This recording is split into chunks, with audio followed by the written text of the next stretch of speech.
disturbing video that came out of South Africa showing a Nigerian Uber driver who was killed in his vehicle by a man and a woman.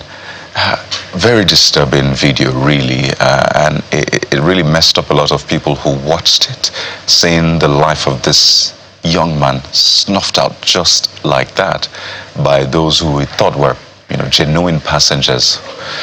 But let's find out what exactly is the backstory to this. What is being done?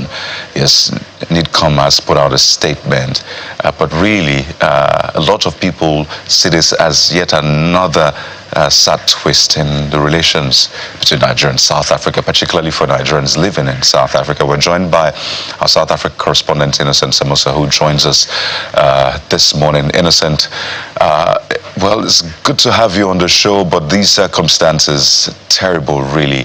I would like you to give us a backstory, what the authorities are doing, really, regarding the death of Isaac Satlat. Don't forget, we had yet another shooting some days ago of a Nigerian in South Africa. Indeed, Kaido, a very good morning to you, colleague. Under the circumstances, as you rightly indicated, devastating.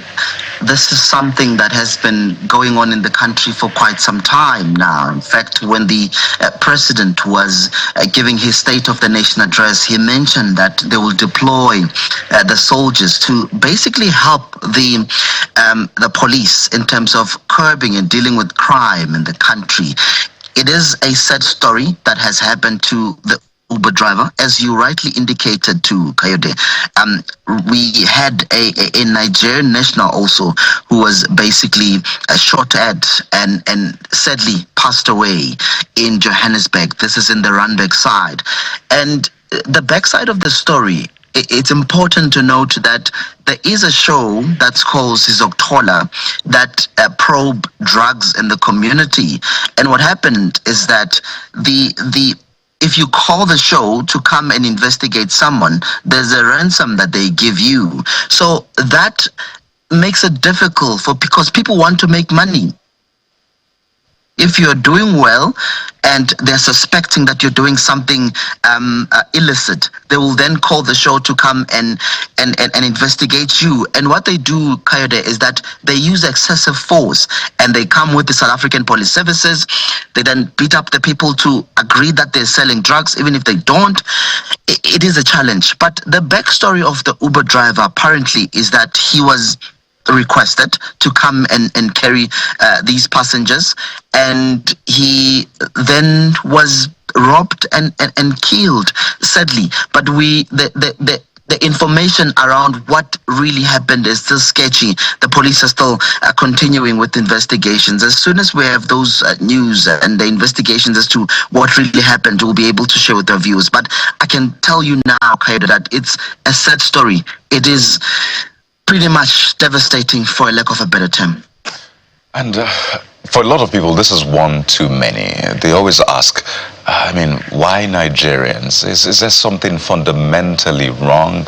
Is there something we need to do deeper to fix this? Because going back down memory lane, we've always had great relationship. Nigeria coming through for South Africa, vice versa. These are meant to be the two big brothers on the African continent doing great things together.